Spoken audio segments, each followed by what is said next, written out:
আসসালামাইকুম। Mango pudding বানালাম, ভাবলাম আপনাদের সাথে শেয়ার করি। তো যখন আমরা ছোটোবেলায় খুব ছোট ছিলাম, 90 দশকে খুবই ছোট, তখন নানু আম্মু আমাদেরকে দুধ ভাতের সাথে আম দিত। তারপরে সকালবেলা নাস্তা হিসেবে চিড়া মুড়ি দিয়ে আম দিয়ে দুধ দিয়ে দিত। আর এখন তো যুগ এত আপডেট, আমরাও আপডেট, অনেক কিছুই আমরা খাইতে পারি যে কোনো ফল দিয়ে। তো যাক, সব কিছুর জন্য আলহামদুলিল্লাহ। তো এখানে আমি 4টা আম খুব সুন্দরভাবে পিউরি করে আমগুলা ছাঁকনি দিয়ে ছাইকা নিছি। নেওয়ার পরে আমি একটু চিনি দিয়ে দিচ্ছি, আমের মিষ্টিটা আমার কাছে একটু কম মনে হয়েছিল।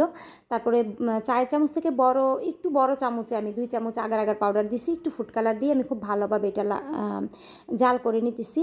তো এখন আমি এটা একটা থালার মধ্যে দিয়ে দিলাম জেলিটা সেট হওয়ার জন্য। তো জেলিটা সেট হইলে তারপরে আমি পুডিংয়ের মেইন পর্বে যাব। তো এই যে আমি জেলিটা এখন সেট হয়ে গেছে, আমার জেলিটা খুব সুন্দর করে আমি কাইটা নিতেছি, ছোট ছোট করে কাইটা নেওয়ার পরে তারপরে আমি পুডিংয়ে যাব। তো এই যে আমার জেলিটা কাটা শেষ হয়ে গেছে, খুব ছোট ছোট করে সুন্দর করে পিস করে নিচ্ছি, দেখেন পিসগুলা।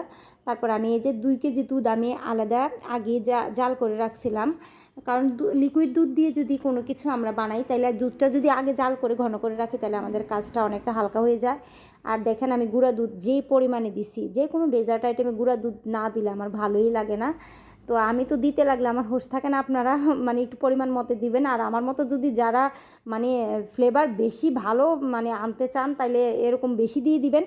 দিয়ে তারপরে ওই যেই 4 চামচে আমি আগার আগার পাউডার দিছি, 4 চামচ না, এটা একটু বড় ছিল, 4 চামচ থেকে ওই চামচে আমি 2.5 চামচ এখানে আগার আগার দিছি। দিয়ে তারপরে এটা পরিমাণ মতো চিনি দিয়ে, আমি যেহেতু এটা আমের মধ্যে চিনি কম দিছি, আমের যেহেতু মিষ্টি ছিল, দুধের মধ্যে তো আর মিষ্টি নেই, ওইটা তো এত মিষ্টি না, পরিমাণ মতো চিনি দিয়ে দুধটা জাল করে তারপরে আমি এখানে দুধটা একটু ঠান্ডা করে ঢালছি, কারণ যেহেতু আমার জেলির মধ্যে আগার আগার পাউডার আছে, এটা মাথায় রাখতে হবে।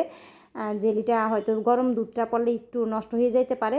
তো এখন আমি একটু ঠান্ডা করে তারপরে এটা সেট করে নিলাম, ঢাইলা দিয়ে তারপরে বাটির মধ্যে ঢাইলা দিছিলাম, তারপরে সেট করে নিলাম। এখন দেখেন এটা সেট হয়েছে, এখন আমি এটা পিস করতেছি, এত সুন্দর হয়েছিল আর খাইতে যে এত মজা হয়েছিল।